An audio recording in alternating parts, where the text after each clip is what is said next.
Hello friends, welcome back to my channel Telugu mind facts. నేను ఇవాళ మీకు చెప్పబోయే విషయం పాటలు పాడే సముద్ర జీవులు ఎవరెస్ట్ కూడా మునిగిపోయే లేదు. అది భూమిపైన ఎక్కడుందో చెప్తాను. ఒక మనిషి తప్పుడు చర్యల వల్ల ఏర్పడిన ఒక ప్లాస్టిక్ ఐలాండ్ గురించి ఇలాంటి మరెన్నో ఫ్యాక్ట్స్ ఇవాళ వీడియోలో తెలుసుకోబోతున్నాం. ఇది చూశాక మీరు సముద్రాన్ని మరో కోణంలో చూస్తారు. వీడియో చాలా ఇంట్రెస్టింగ్గా ఉంటుంది. ఎండ్ వరకు చూడండి. లాస్ట్లో ఒక మైండ్ బ్లోయింగ్ ఫ్యాక్ట్ చెప్తా.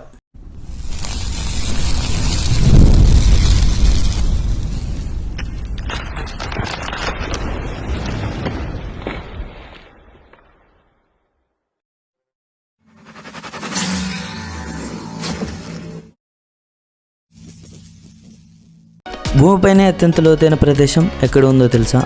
ఈ ఎవరెస్ట్ హిల్స్లో అతిపెద్దైన హిల్ మౌంట్ ఎవరెస్ట్. ఇప్పుడు నేను చెప్పేది అత్యంత లోతైన ప్రదేశం మరియానా ట్రెంచ్. ఇది పసిఫిక్ ఓషన్లో ఉంటుంది.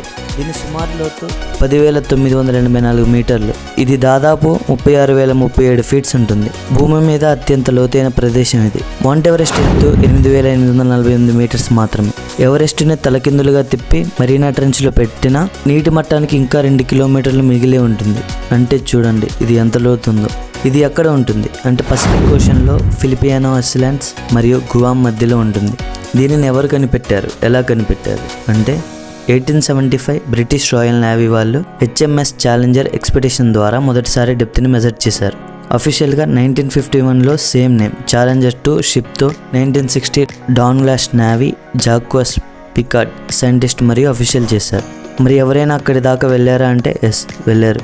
2012 అవుటర్ డైరెక్టర్ జేమ్స్ కెమెరాన్ గారు solo diving Deepsea Challenger first person to go alone. Victor Vescovo 2019 reached deeper than Cameron. Fact number 2, సముద్రంలోనే ఈ ప్లాస్టిక్ దీవి ఉందని చెప్తే నమ్ముతారా? ఒక మనిషి తప్పుడు చర్యల వల్ల ఏర్పడిన దీవి, కానీ అది ప్రకృతి సృష్టి కాదు. అది ప్లాస్టిక్ వల్ల ఏర్పడిన మలినాల మేఘం. భూమి మీద అద్భుతమైన దీవులు చాలానే ఉన్నాయి, కానీ ఒకటి మాత్రం మనిషి తప్పుడు చర్యల వలన ఏర్పడింది. అంటే నమ్ముతారా? దాని పేరే గర్బేజ్ ఐలాండ్. ఇది ప్రకృతి సృష్టి కాదు, మానవుడి నిర్లక్ష్యం కారణంగా ఏర్పడింది. ఇది నిజానికి ఒక దీవి కాదు, కానీ ఒక పెద్ద ప్లాస్టిక్ మలినాల మేఘం. ఇది మన ఏపీ అండ్ తెలంగాణ అటు ఇటుగా సుమారు 2 రాష్ట్రాలంతా ఉంటుంది. ఇది ఎలా ఏర్పడింది అంటే పసిఫిక్ మహాసముద్రంలో ఉండే ఒక పెద్ద గేర్ కరెంట్ వలయం కారణంగా ప్రపంచం నలుమూలాల నుంచి వచ్చే ప్లాస్టిక్ మలినాలు ఒక చోట చేరిపోతున్నాయి. దీన్ని గ్రేట్ పసిఫిక్ గర్బేజ్ ప్యాచ్ అంటారు. మనిషి వాడిన plastic, water bottles, packets, fishing నెట్లు, ప్లాస్టిక్ కప్పులు అన్ని సముద్రంలోకి చేరి కరెంట్స్ వల్ల ఒక చోట చేరి ఇంత పెద్ద గర్బేజ్ ఐలాండ్ తయారైంది. సముద్ర జీవులపై ప్రభావం పడుతుంది. ఇది సముద్ర జీవాల జీవితానికి ప్రమాదకరం. తాబేళ్లు, చేపలు, పక్షులు, చాలా జీవులు ఈ ప్లాస్టిక్ ముక్కలను ఆహారంగా భావించి తింటున్నాయి. వాడి కడుపు నిండుతుంది, కానీ చివరికి చనిపోతున్నాయి. ఫ్యాక్ట్ నెంబర్ 3, భూమిపై ఉన్న అగ్నిపర్వతాల కంటే సముద్రంలో ఎక్కువ ఉన్నాయని తెలుసా? మనకు తెలిసిన అగ్నిపర్వతాలు భూమి మీద ఎక్కువగా ఉంటాయి, కానీ నేను ఇప్పుడు చెప్పబోయేది సముద్రంలో ఉన్న వాల్కనోస్ గురించి.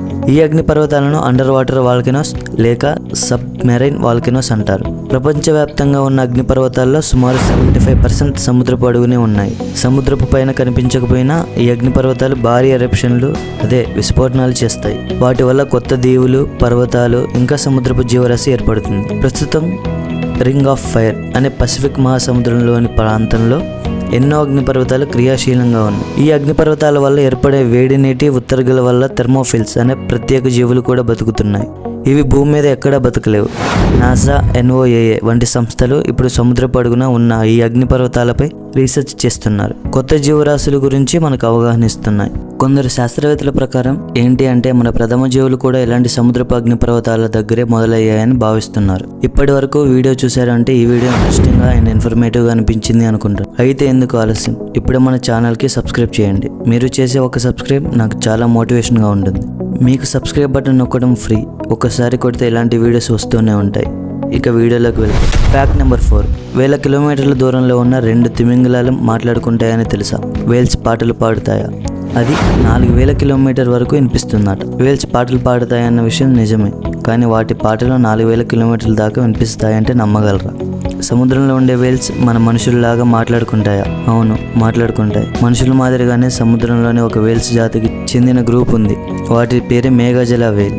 చేపలు ఒకరితో ఒకరు మాట్లాడుతాయి, కానీ వాటి భాష మాటల కాదు, శబ్దాల భాష.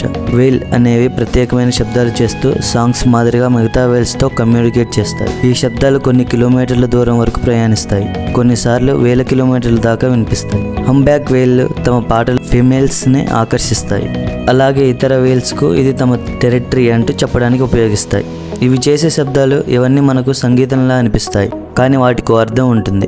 మానవ శాస్త్రవేత్తలు వీటిని వేల్ సాంగ్స్ అంటారు. ఇది ఒక రకమైన సైగల భాష.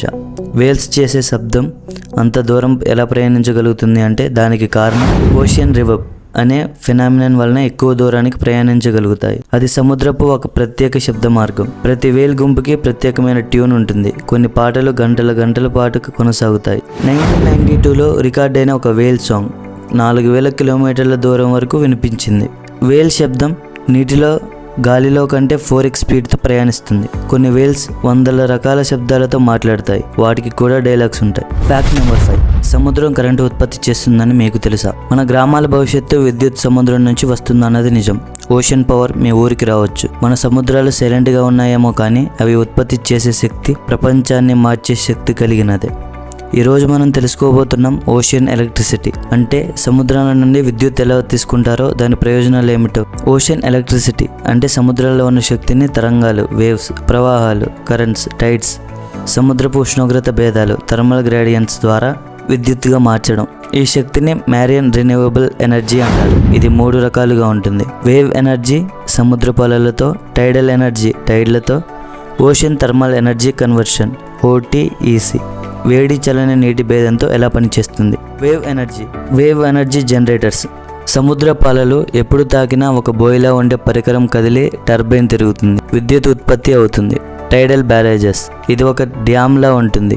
టైడ్ వచ్చినప్పుడు నీరు లోపలికి వెళ్ళి వెనక్కి పోతున్నప్పుడు టర్బైన్ తిప్పుతుంది, విద్యుత్ జనరేట్ అవుతుంది. OTEC plants. సముద్రపు మీద భాగం వేడిగా లోపల చల్లగా ఉంటుంది. ఈ ఉష్ణోగ్రత వ్యత్యాసంతో స్పెషల్ ఫ్లూయిడ్స్ను బాయిల్ చేసి టర్బైన్ తిప్పుతారు. దీని ప్రయోజనాలు: 100% రెన్యూవబుల్ ఎనర్జీ, కాలుష్యం లేదు, నాన్ స్టాప్ విద్యుత్, సముద్రం ఎప్పుడు కదులుతుంది.